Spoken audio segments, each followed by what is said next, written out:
Iya, kalau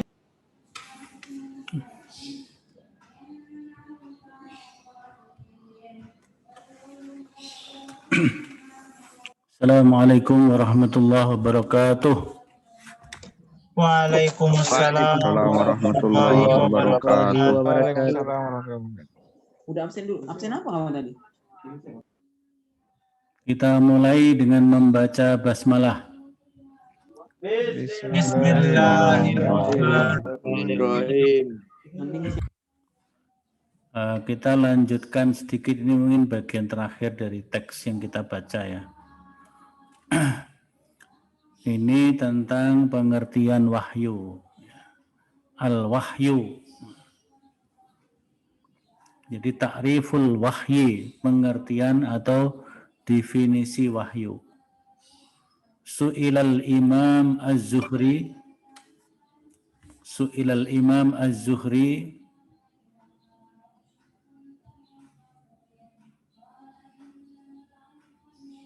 anil wahyi. Su'ilal Imam Az-Zuhri rahimahullah anil wahyi. Imam Az-Zuhri itu salah seorang ulama pada periode tabi'ut tabi'in yang pertama kali membukukan hadis pada masa Khalifah Malik bin Marwan. Namanya Muhammad bin Muslim.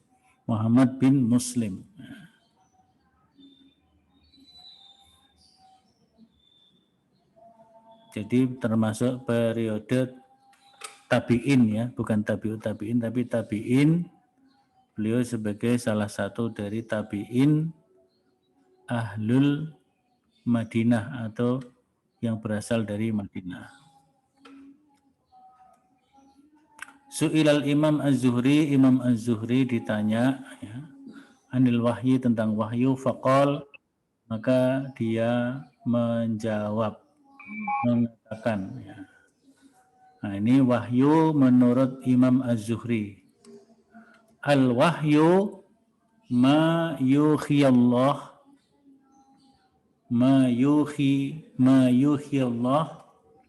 atau ma yuhillahu ila nabiyyin minal anbiya fasabatahu fi qalbihi fayatakallamu bihi wa yaktubuhu huwa kalamullah wa minhu ma la yatakallamu bihi wa la yaktubuhu li ahadin wala ya'muru bi kitabatihi walakinnahu yuhaddisu bihin nasa hadisan wa yubayyinu lahum annallaha amarahu ayyubayyinahu linnasi wa yuballighuhum iyyahu.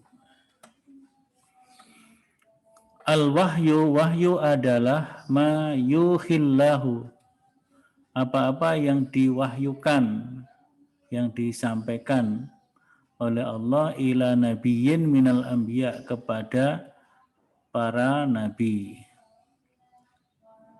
Fasabatahu fi qalbi, kemudian Allah memantapkan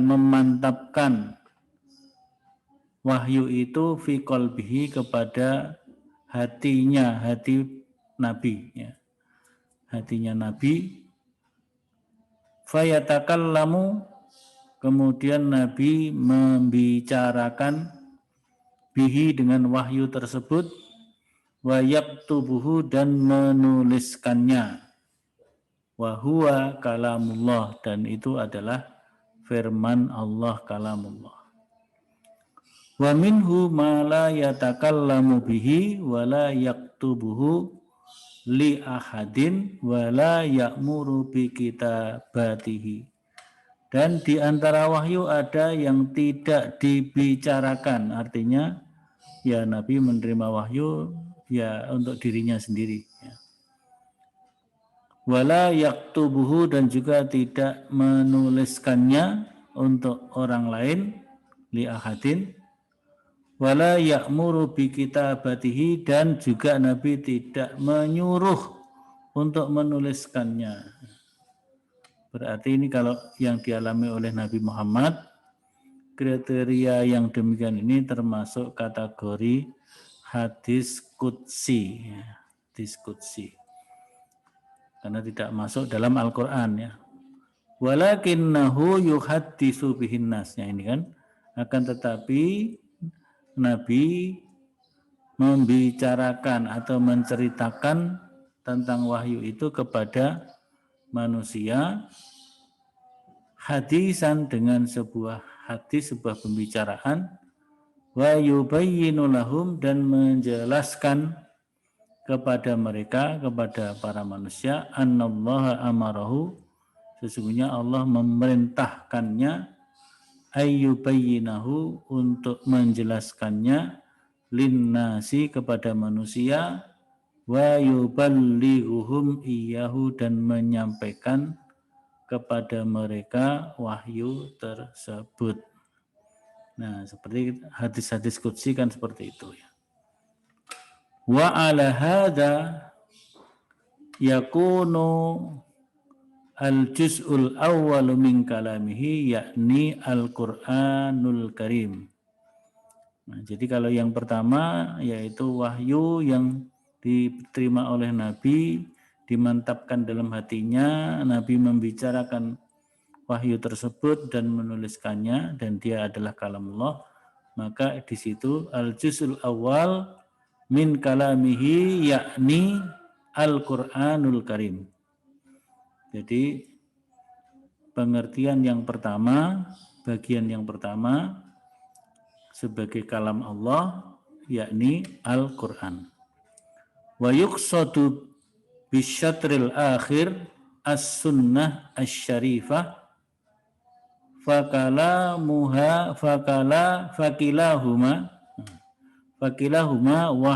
wahyun minallah.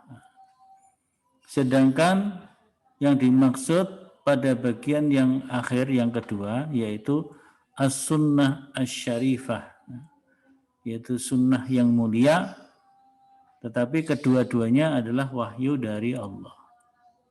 Al-awwalu bil lafzi wal makna. Yang pertama yaitu Al-Quran. Al-Quran itu lafaz dan maknanya langsung dari Allah. Jadi Nabi tidak menyusun redaksi Al-Quran sama sekali. Wasani bil makna dunal lafzi. Sedangkan yang kedua itu Nabi hanya menerima maknanya saja, tidak menetapkan, Allah tidak menetapkan lafadznya. Jadi artinya lafadznya bisa jadi disusun sendiri oleh Nabi Sallallahu Alaihi Wasallam. Itu semua hadis begitu.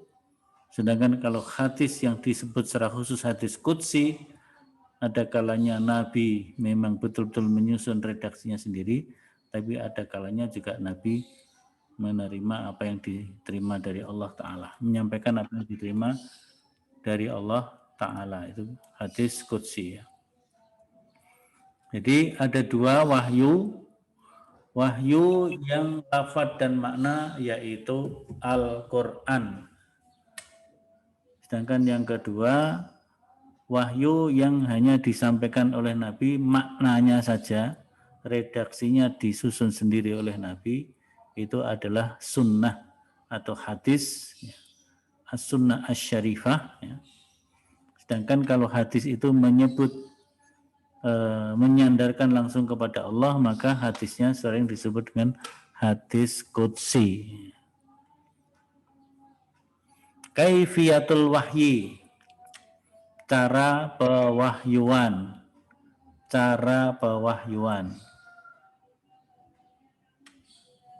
Zakara al-ulama lil wahyi kaifiyat. para ulama menyebutkan untuk wahyu itu kaifiyat, beberapa cara.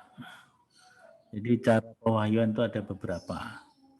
Awwaluha, yang pertama, ayyatiya al-malaku fi misli solatil jaros wa huwa asyaddu halatil wahyi 'alan nabi. Yang pertama adalah malaikat datang kepada Nabi fi misli solatil jaros, seperti suara deringnya jaros itu bel, seperti suara bel ya, suara lonceng ya, berderingnya lonceng ya.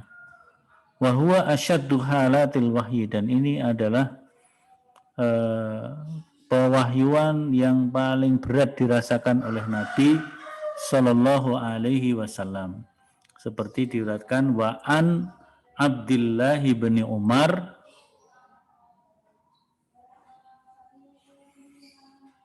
radhiyallahu anhuma sa'altun nabiyya sallallahu alaihi wasallam hal takhussu bil wahyi faqala asma'u salasila summa askutu inda dzalika fama min marratin yuha ilayya illa dhanantu an nafsi tuqbidu atau anna nafsi tuqbidu. Jadi Nabi ditanya, menurut Abdullah bin Umar, Nabi pernah ditanya tentang wahyu.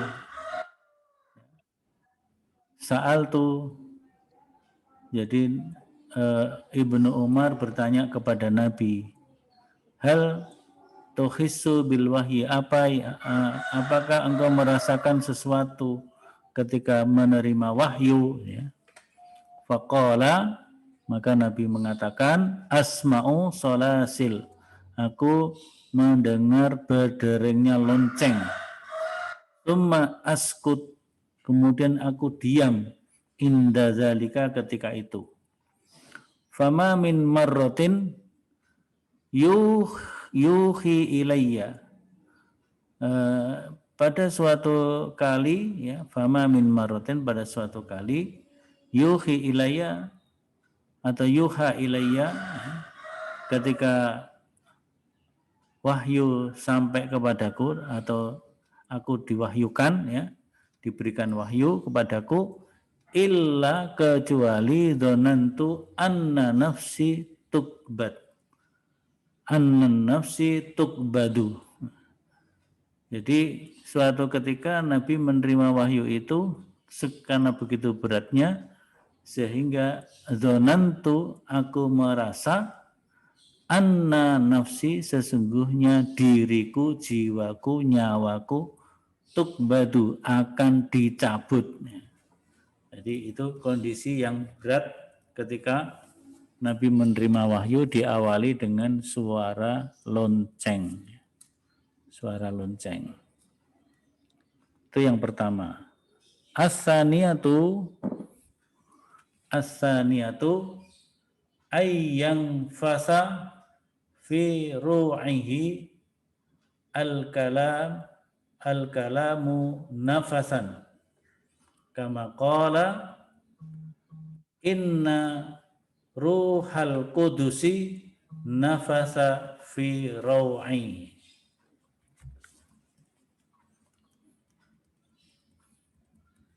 Ayyan fasa fi ru'ihi.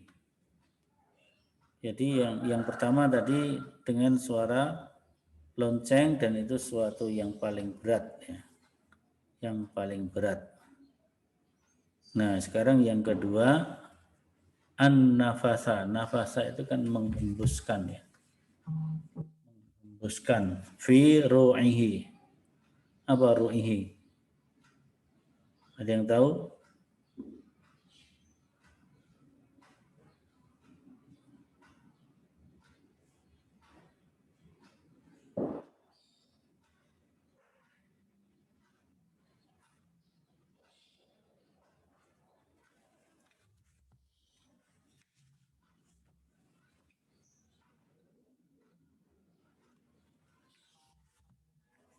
Jadi itu disebutkan kalau pada footnote yang ketiga itu an-nafasu. Di komus ruh itu jiwa atau pikiran, Ustaz. Jadi an-nafasu syabihun bin nafkhi wal makna al-ilqa. Jadi ayyan fasa wahyu itu disampaikan, ayyan fasa wahyu itu disampaikan fi ru'ihi itu al-qalbu wal aqlu. Fi ru'ihi, jadi wahyu itu langsung dimasukkan ke dalam hati jiwa Nabi Sallallahu Alaihi Wasallam. Jadi ayyan fasa fi ru'ihi al-kalama nafsan. Jadi wahyu itu langsung dimasukkan ke dalam hati Nabi Sallallahu Alaihi Wasallam oleh malaikat Jibril, ya. Kama qala, sebagaimana Nabi bersabda, inna ruhal kudusi, sesungguhnya roh kudus itu artinya malaikat Jibril, ya.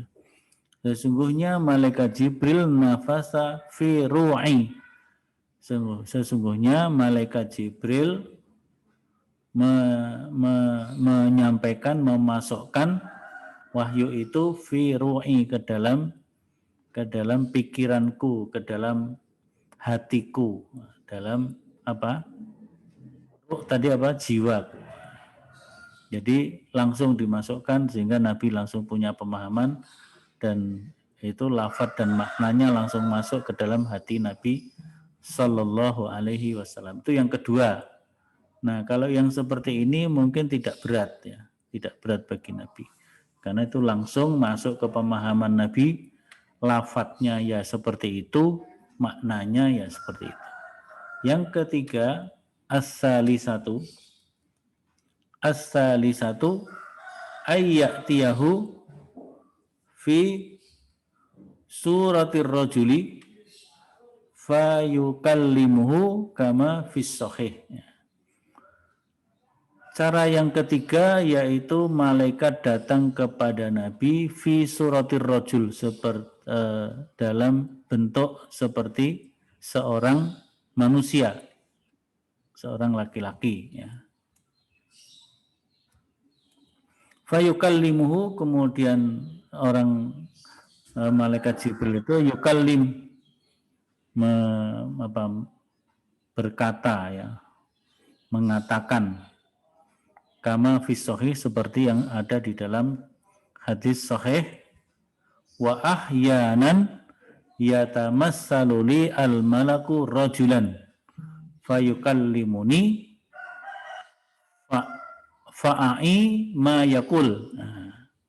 Jadi kadang-kadang malaikat Jibril datang berupa, ya, seorang laki-laki yang mengatakan kepadaku, maka aku pun mengerti atau memahami, menyadari apa yang dia katakan. Wa huwa ahwanuhu ala rasulillahi sallallahu alaihi wasallam.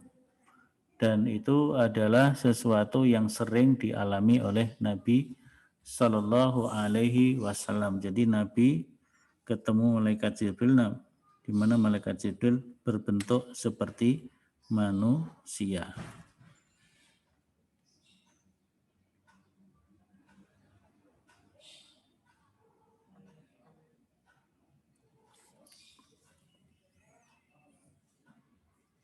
Jadi ini yang sesuatu yang mungkin yang ringan, ya.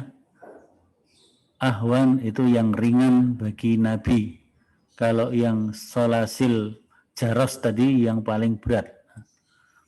Yang keempat, ar-rabi'ah ayyatiyahu al-malaku fin naumi fayuballighuhu al-ayat.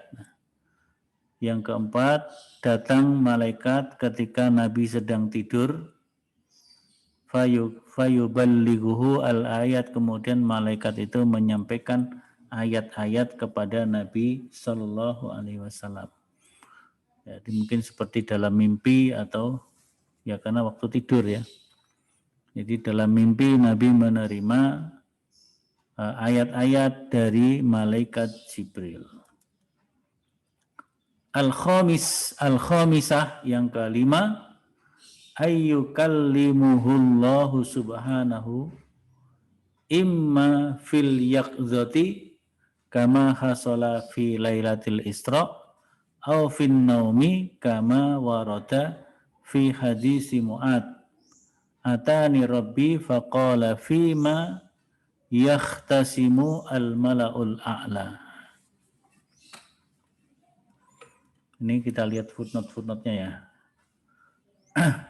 Jadi Lailatul Isra itu berarti ketika terjadi Isra Mi'raj itu ya. Lailatul Isra, Lailatul Sab' wal Ishrina min Rajab qabla amil minal hijrah.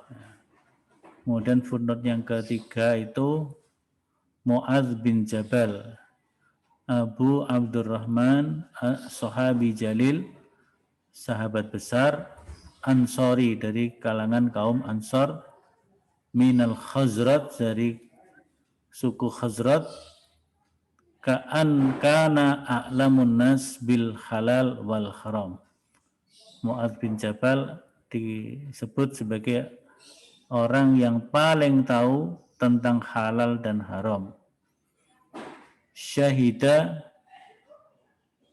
bai'atil aqabah, beliau menyaksikan bai'at aqabah yang kedua. Walahun Nabi SAW qada al-Yaman, dan Nabi mengutus Mu'adz ke Yaman, ya, menunjuk Mu'adz untuk bertugas di Yaman.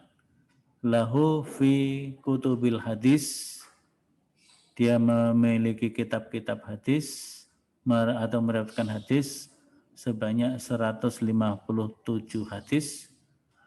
Kemudian tuwfiya aqima fi ghair al-Urdun,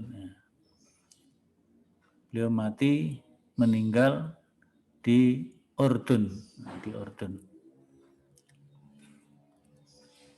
Jadi yang kelima, Nabi menerima wahyu di mana Allah berkata kepada Nabi, imma fil yaqdzah, apakah dalam keadaan jaga tidak tidur ya, kama hasala fi lailatul isra, seperti pada waktu malam Isra Mi'raj. Jadi pada malam Isra Mi'raj Nabi langsung berdialog dengan Allah, menerima wahyu perintah sholat 5 waktu ya, dalam keadaan tidak tidur, dalam keadaan jaga. Au fin naum, atau kadang-kadang Allah mengatakan kepada Nabi dalam waktu tidur. Jadi waktu tidur berarti ketika mimpi beliau menerima wahyu langsung dari Allah Ta'ala, tidak lewat malaikat Jibril. Kama warada fi hadis, seperti yang ada di dalam hadis Mu'adz ya. Atani Rabbi, Allah mendatangiku, faqala, kemudian Allah mengatakan, fima yahtasimul mala'ul a'la. Nah, itu kalau footnote yang keempat apa? Yang dimaksud mala'ul a'la adalah al-malaika al-muqarrabun, termasuk di dalamnya adalah malaikat Jibril.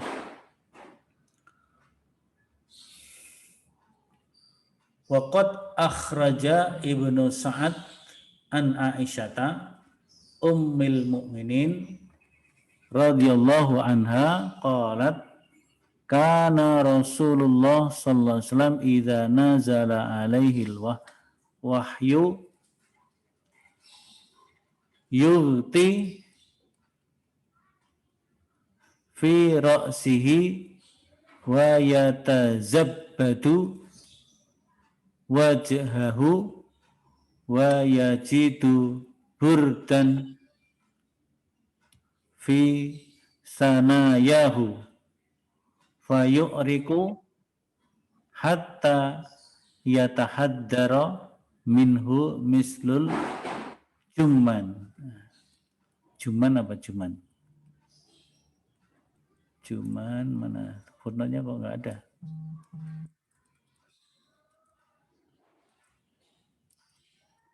Oh ini.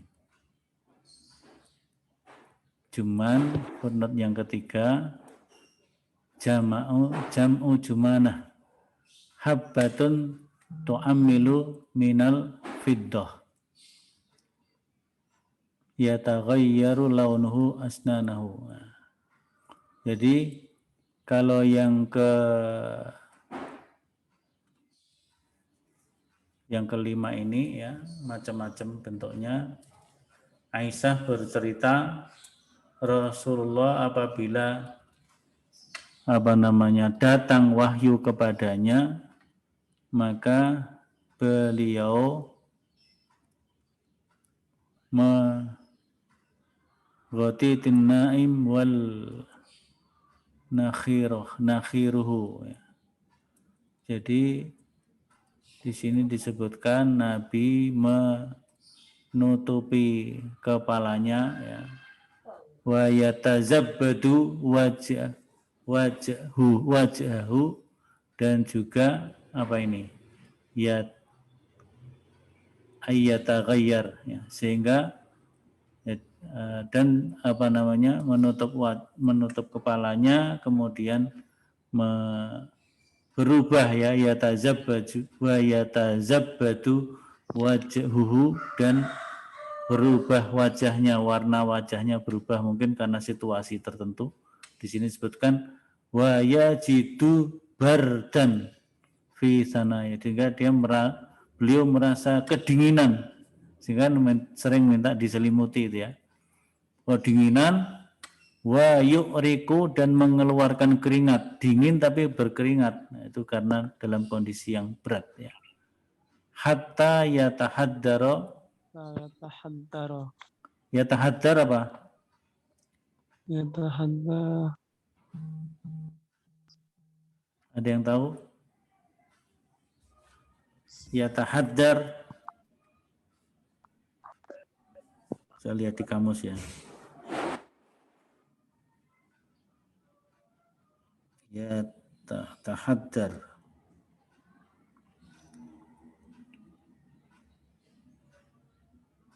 Ya mungkin karena terasa yang sangat dingin ya. Yang sangat dingin beliau keluar keringat, kemudian beliau membungkuk atau ya karena menurun ya karena merasa berat juga di sini. Kemudian juga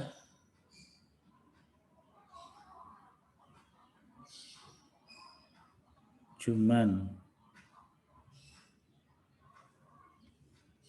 Apa itu? Mislul juman.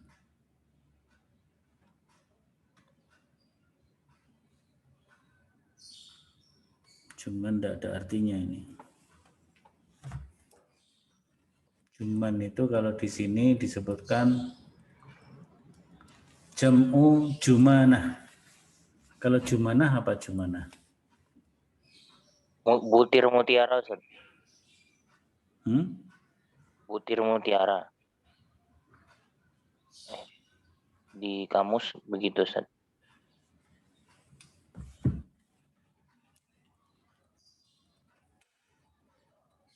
Ya. Jumanah, butiran ya di sini disebutkan juga di sini habbah ya. Habbah itu biji-biji atau butiran malu yang dibuat minal fiddah. Fiddah itu apa?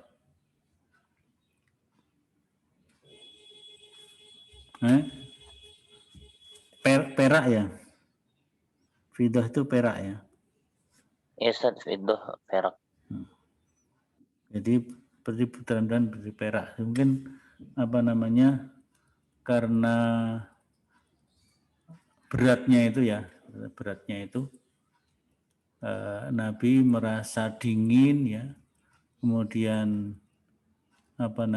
giginya juga ya merasa dingin di giginya, kemudian keluar keringat ya, sehingga membungkuk ya.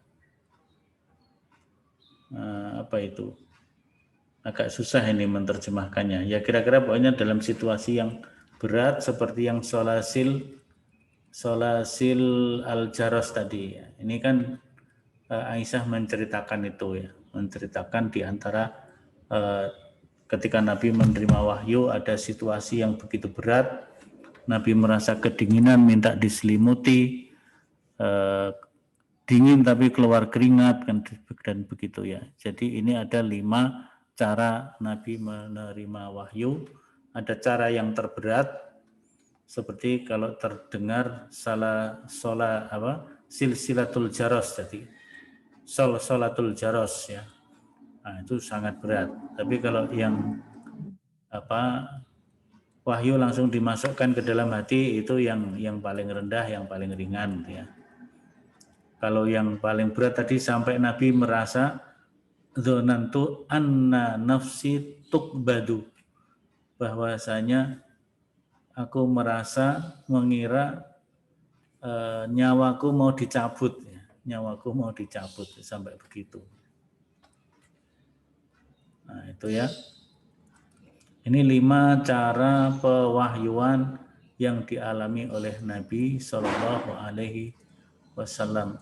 Ada satu yang tidak masuk di sini ya,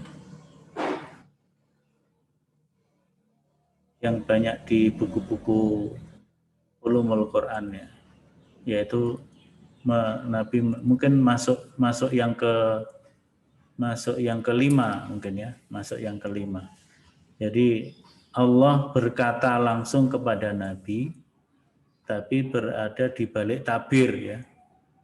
So ada suara di balik tabir, sehingga Nabi tidak langsung melihat Allah ya. Nabi tidak melihat Allah, tapi Nabi mendengar suara. Nabi mendengar suara.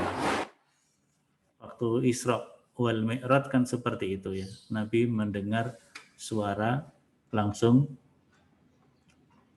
Misalnya yang kemudian itu direkam dalam bacaan tasyahud itu at-tahiyyatu lillah ya.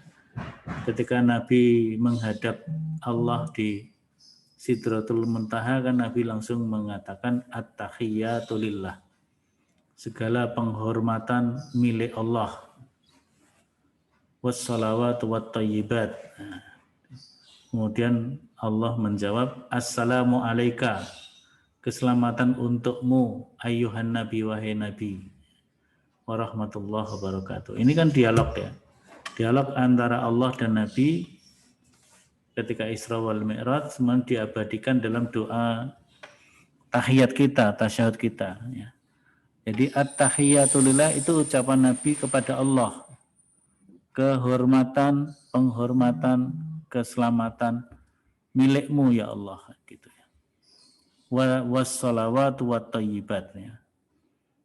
Salawat itu apa? Rahmat, dan kerahmatan juga milikmu, wattayyibat dan juga segala kebaikan.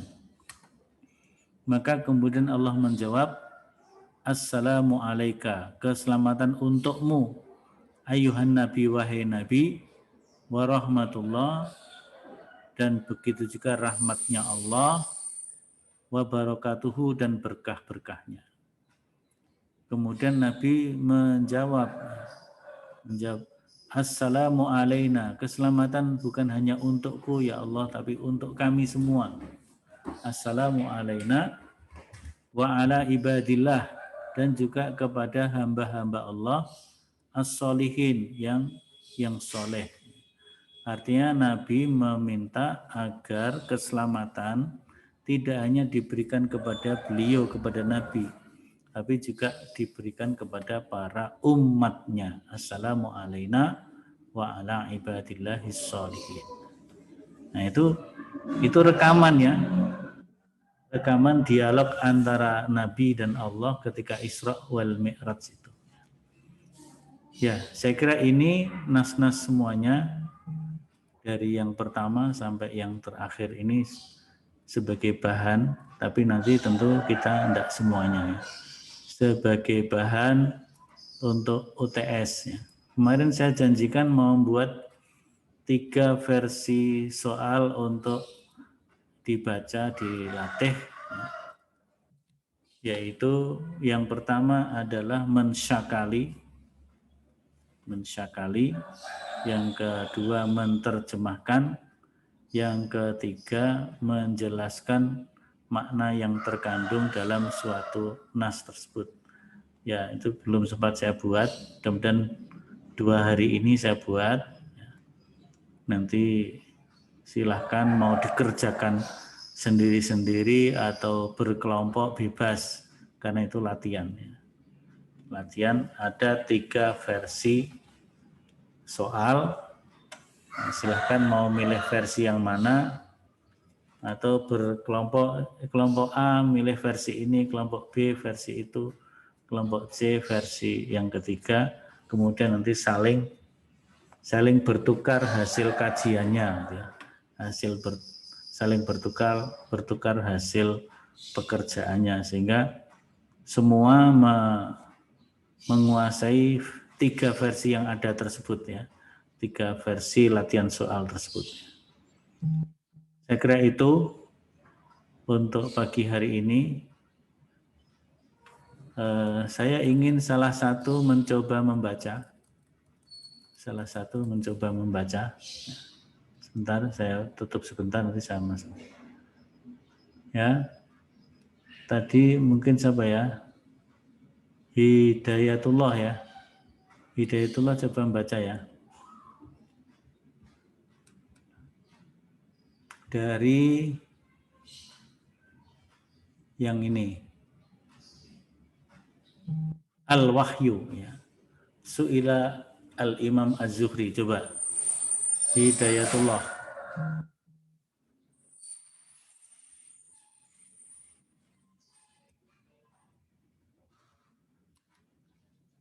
Ada Hidayatullah? Ada Ustaz.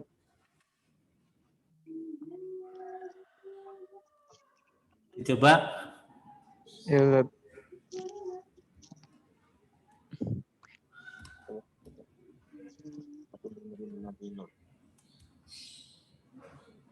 Su'ila al-imam. Su'ilal imam.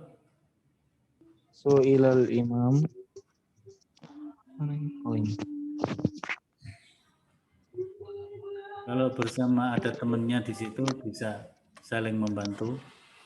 Su'ilal imam. Ya Ustaz. Su'ilal imam. Rahimahullahu. Su'ilal imam Az-Zuhri. Su'ilal imam Az-Zuhri rahimahullahu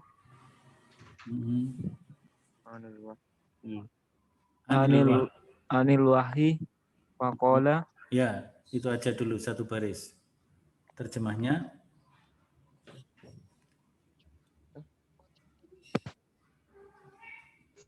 Ditanya.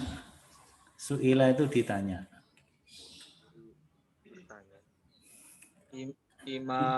Imam Az-Zuhri ditanya. Imam Zuhri bertanya. Bukan bertanya, ditanya. Allah merahmatimu. Jadi Imam Az-Zuhri ditanya, bukan bertanya. Oh, iya. Imam Zuhri ditanya tentang waktu.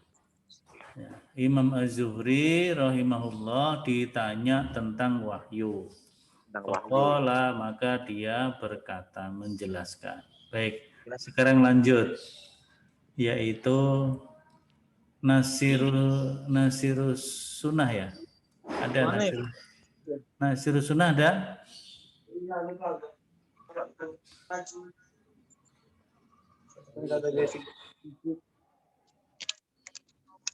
Mana Nasirus Sunnah tadi kayaknya ada.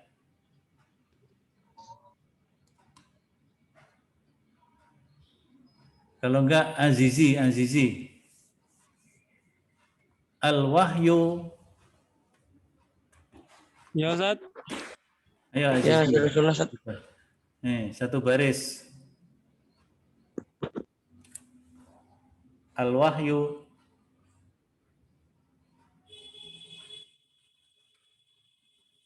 Al-wahyu ma yuhillahu.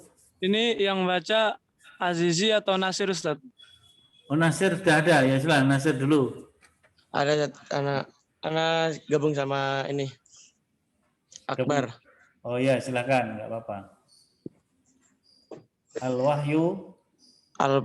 Al-wahyu ma yuhyillahu. Bukan Ila yuhyi, nabi. bukan yuhyi, tapi yuhi. Oh.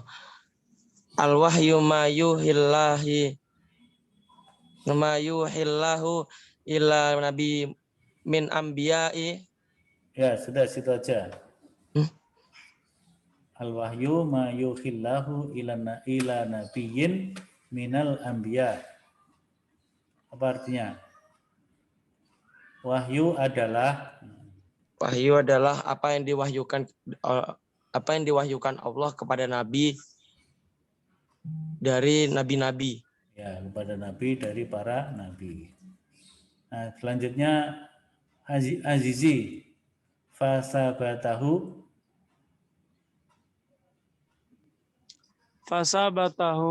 fi qalbihi fayatakallamu bihi wa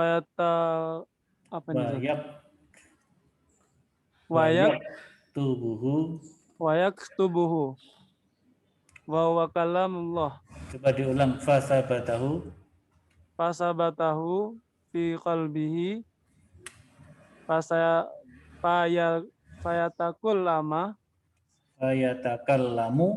fayatakallamu bihi wa yaktubuhu wa huwa kalamullah. ya kalamullah hahihu. Ustaz. Kenapa kok hu? Wa huwa kalamullahi. Oh. Wa huwa kalamullahi. Kenapa begitu coba? Jadi kalam itu mudhof, Allah namanya mudhof ilaih. Mudhof ilaih selalu jer atau kasroh. Fasabatahu apa artinya?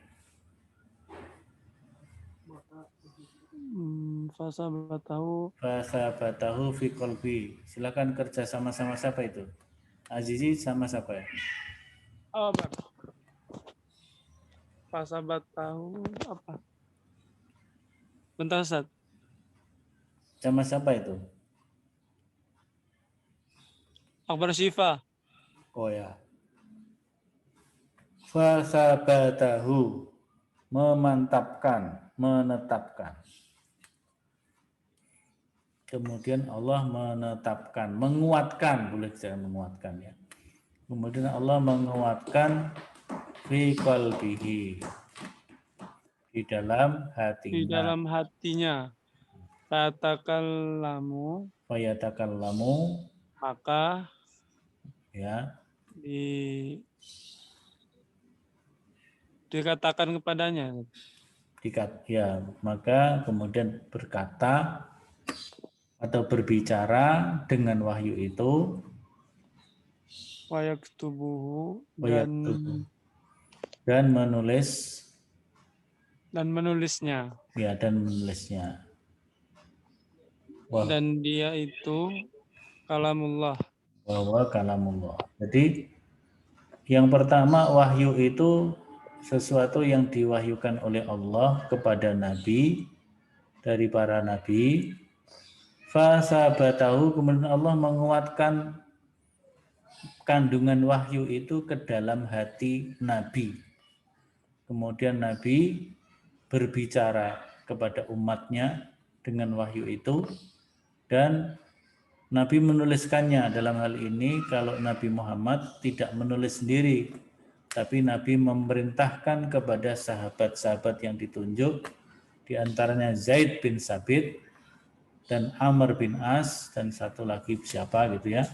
termasuk Utsman bin Affan, itu diperintahkan kepada oleh Nabi untuk mencatat. Jadi kalau wahyu yang nanti menjadi Al-Quran itu dicatat, dibicarakan, disampaikan, dan dicatat. Sehingga sahabat banyak yang hafal dan ada yang menuliskannya. Nah, wa huwa kalamullah, dan itu adalah kalamullah berupa Al-Quran. Berikutnya, masih ada 10 menit ya. Berikutnya Zidanul Ahsan, ada Zidanul Ahsan. Zidanul Ahsan di mana ini? Di Sopron atau di mana? Dia lagi mau balik hijrah, Ustaz. Oh, mau balik hijrah, tapi dia datang ini. Zidanul Ahsan, mau balik hijrah di mana? Tugas mau balik hijrahnya di mana, Zidan? Di Seragen, Ustaz. Seragen.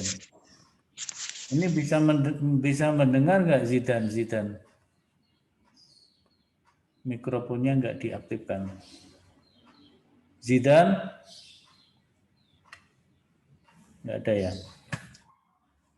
Kalau Taufik Adi Kurniawan?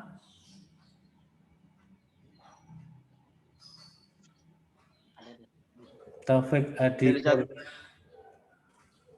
Kalau Taufik di mana?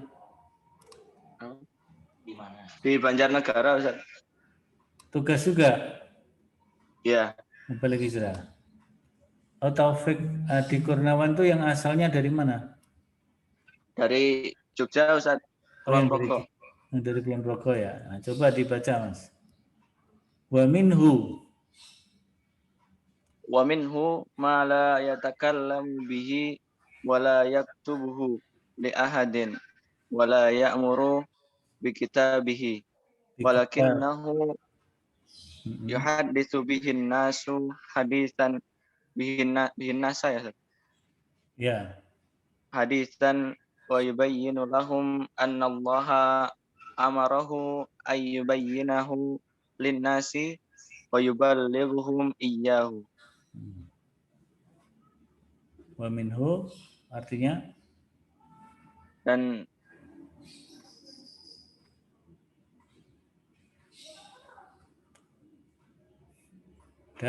dari wahyu itu yaitu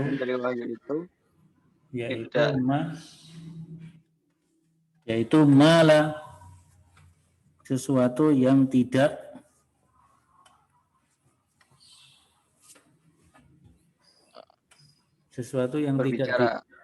tidak dibicarakan. Artinya Nabi tidak menyampaikan bacaan wahyu itu kepada sahabat-sahabatnya sehingga tidak dihafal oleh sahabatnya. Wala yaktubuhu, dan tidak dituliskan olehnya. Ya, dan tidak dituliskan. Wala ya'muru, dan tidak diperintahkan untuk menuliskannya. Walakin tetapi wahyu itu disampaikan kepada manusia. Hadis sebagai hadis gitu saja. Ya, sebagai hadis wayubayyinu lahum, dan menjelaskan kepada mereka bahwa Allah memerintahkannya untuk menjelaskan kepada manusia dan menyampaikannya. Jadi ada wahyu yang pertama dibicarakan, disampaikan sehingga sahabat-sahabat hafal, kemudian diperintahkan untuk menulis, sahabat ada yang menulis, dan itulah kalamullah, yakni Al-Quran. Kalau yang ke versi yang bentuk yang kedua, Nabi terima wahyu tapi tidak dibicarakan, artinya tidak disampaikan lafaz-lafaznya kepada sahabat dan juga tidak diperintahkan untuk menulis, bahkan dilarang menulis ya. Tetapi disampaikan sebagai sebuah pesan hadis. Nah, maka itu kemudian disebut dengan hadis ya, atau as-sunnah ya. Jadi kalau yang pertama tadi adalah Al-Quran, yang kedua berupa as-sunnah atau al-hadis. Nah, kalau hadis itu nanti menyandarkan kepada Allah, Nabi menyandarkan kepada Allah, atau Nabi menceritakan Allah secara langsung, maka disebut hadis qudsi. Ya, saya kira itu untuk hari ini ya. Kita cukupkan dulu. Nanti insya Allah hari ini nanti ada 2 versi soal atau 3 versi soal ya. Saya buat, mudah-mudahan hari ini atau sore nanti sudah bisa saya upload di psikologi. 3 versi soal itu silahkan Anda sendiri-sendiri atau berkelompok memilih salah satu versi, atau kalau mau ngerjakan semua versi juga nggak apa-apa, kemudian saling bertukar dengan yang lainnya, karena nanti di UTS akan keluar salah satu dari 3 versi tersebut. Salah satu dari 3 versi tersebut. Jadi saudara pelajari dulu. Saya kira begitu. Kita akhiri pertemuan pada pagi hari ini karena jam 7 harus masuk di kelas lain. Dan kita tutup dengan hamdalah bersama-sama. Alhamdulillahirrahmanirrahim. Assalamualaikum warahmatullahi wabarakatuh. Waalaikumsalam warahmatullahi wabarakatuh. Syukran Ustaz. Afwan. Syukran Ustaz.